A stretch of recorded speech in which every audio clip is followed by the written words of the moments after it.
Thank you, Mr Deputy Speaker. One thing we all seem to agree on is there is a cost of living crisis, Mr Deputy Speaker. Although for the Tories, they only now seem to agree there is a cost of living crisis, having done nothing about it. They are now using the bizarre excuse that this cost of living crisis is why the Prime Minister needs to stay in his place, having done nothing about it. So that makes no sense. So given that we do agree there is a cost of living crisis, I can understand why many people would sympathise with this proposal that Labour has brought forward. But the reality is, it is an easy political soundbite, but the reality is it doesn't seem well thought out, and it doesn't actually address the immediate practicalities of this cost of living crisis. Nobody's explained yet how this proposed windfall tax will work. Either it's going to be a retrospective tax, trying to claw money back once profits are announced at the end of the financial year, or it won't kick in for a year's time. So again, it's not bringing in money here and now to be able to use that to help households that are struggling in terms of heating or eating their houses. But this motion, Mr Deputy Speaker, also illustrates that Westminster always views Scotland's oil and gas as a cash cow. There's no strategic planning whatsoever, and this would be another cut-and-run move. And why, if we're talking about excessive profits, why just the oil and gas industry? Where does the line get drawn at sectors and profits, given that many companies actually did very well out of COVID? Should we be debating that and targeting their profits as well?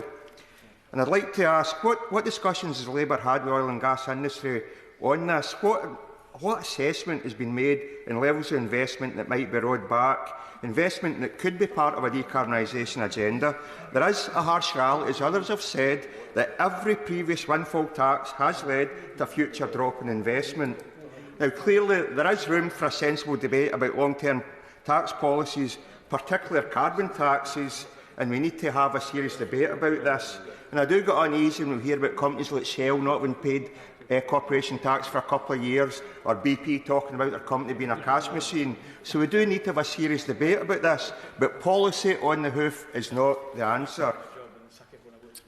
Now, the North Sea has contributed £375 billion in revenues over the years. As we've heard, we've got no legacy from that money. Unlike Norway's $1.3 trillion oil and gas fund, the largest sovereign wealth fund in the world. But Norway is actually also, as well as having that fund, it's used its money to invest in renewable energy such as hydro to create a much greater uptake of electric vehicle ownership, and more importantly, Norway's created a much fairer, equitable and happier society. But meanwhile in Scotland, while tied to Westminster, we're getting blocked in pumped storage hydro, the Acorn CCS project is still a reserve, and we could have had higher levels of investment in tidal stream. Now, unlike Norway, here in the UK, there are much greater levels of fuel poverty. As we've heard, there could be 6 million fuel poor if the energy price cap rises to £2,000 in April. And so this is, again, all due to this lack of long-term strategic thinking. Now, I pointed out earlier on, Mr Deputy Speaker, under Labour's watch, we saw the price of oil bottom out at $12 per barrel, rising to nearly $100 per barrel in 2008. No legacy to show for it, no sovereign wealth fund created. And now, as times have moved on, when the Scottish Government have now created a Just Transition Fund for the North East of Scotland, Westminster is not providing any match funding for this either. Now, as I've said many times, at the moment during this crisis, the Treasury is actually raking it in compared to what they predicted would happen in the March 2021 budget.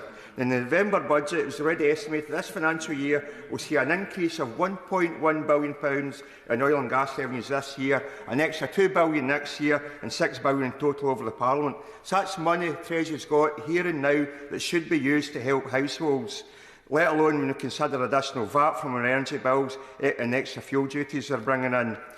The Treasury has allocated £1.7 billion for the development of Sizewell C in the November budget. If that money was reallocated, that would actually mitigate the cap for those households that qualify for the one home discount. And I say once more to Labour, rethink this madness on nuclear. Spending up to £60 billion and adding that to our energy bills for a new nuclear station is madness. And the phrase "let's speed up investment in nuclear" is an oxymoron, because nuclear projects take that long to come to fruition. So, Mr Deputy Speaker, households do need help. The Treasury's got money there that it should be doing that to help people. We've not heard one new Treasury-funded policy from the Government, so hopefully the Minister will be able to do that and summon up later on. But in the meantime, this is why I make the case for Scotland to go its own way.